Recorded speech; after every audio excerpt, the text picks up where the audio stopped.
Bonjour, bonjour les Mériens et les Terriennes. J'espère que vous allez le mieux possible, que vous allez bien, tout court. D'ailleurs, à propos de mieux, je voudrais parler aujourd'hui du développement personnel. Vous savez, tous ces chemins qui nous sont proposés, que l'on suit parfois, pour avoir plus d'énergie, pour avoir plus de bonheur, pour avoir plus d'épanouissement. Et c'est normal qu'on les suive, et c'est très bien de les avoir.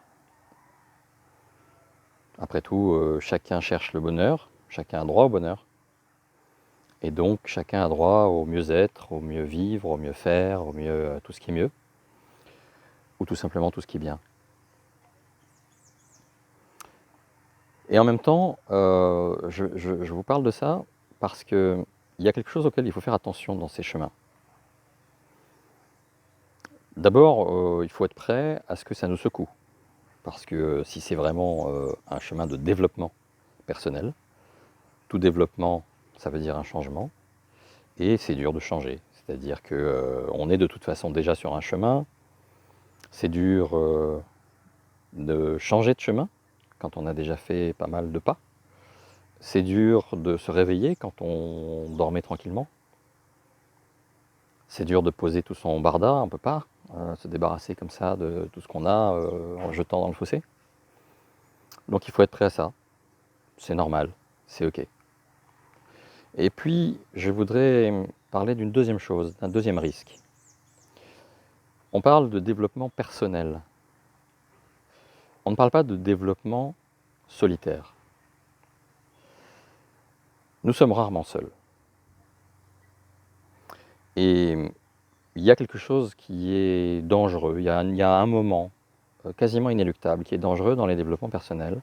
C'est ce moment où nous avançons, nous avons le sentiment d'avancer, et nous pensons que pour avancer davantage, l'autre, ce fameux autre, est un frein.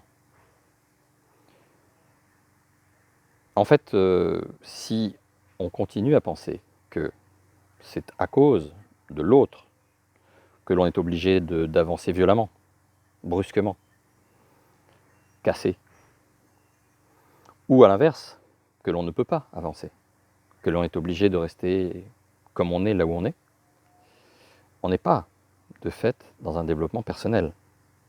On se remet, en fait, toujours dans la dépendance de l'autre.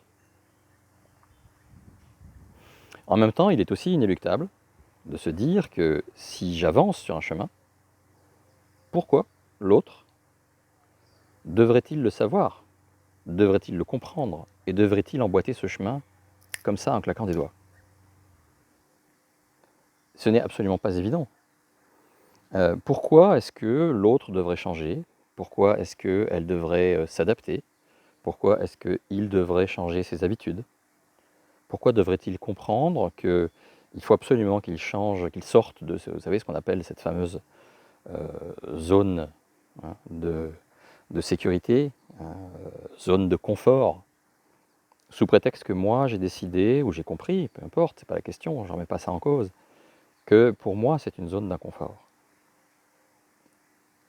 Ce que je suis en train de vous dire, c'est que quand on est sur un chemin, et que on est à deux, je dis à deux parce que je pense là particulièrement aux couples, à ceux qui ont choisi, selon l'expression de Paul Salomon, la sainte folie du couple.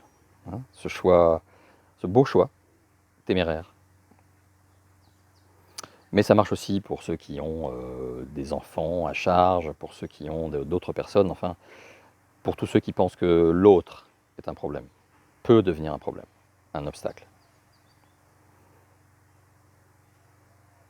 En fait, je pense que quand on marche à deux, vous savez, je me souviens quand j'ai fait le chemin de Saint-Jacques-de-Compostelle, nous étions deux. Et ma foi, de temps en temps, nous en avions marre de marcher côte à côte tout le temps, tout le temps. Mais on se retrouvait à un endroit. Je pense que pour qu'un couple fonctionne, alors même que nous sommes dans un chemin de développement, il vaut mieux viser à retrouver des traits d'union, en fait, des traits d'union plutôt qu'une ligne blanche. plutôt qu'une obligation de perpétuité, être dans des points de rencontre.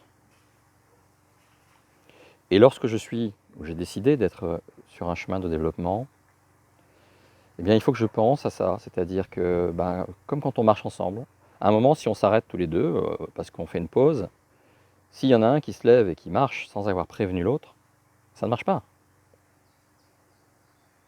Donc il faut savoir prévenir.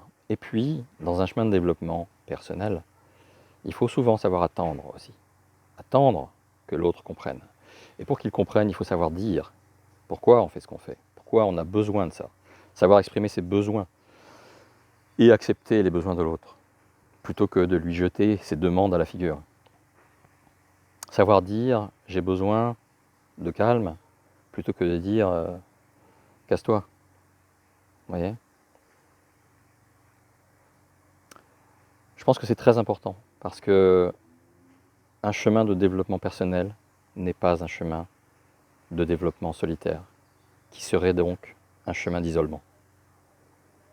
Pensons à ça et avançons sereinement.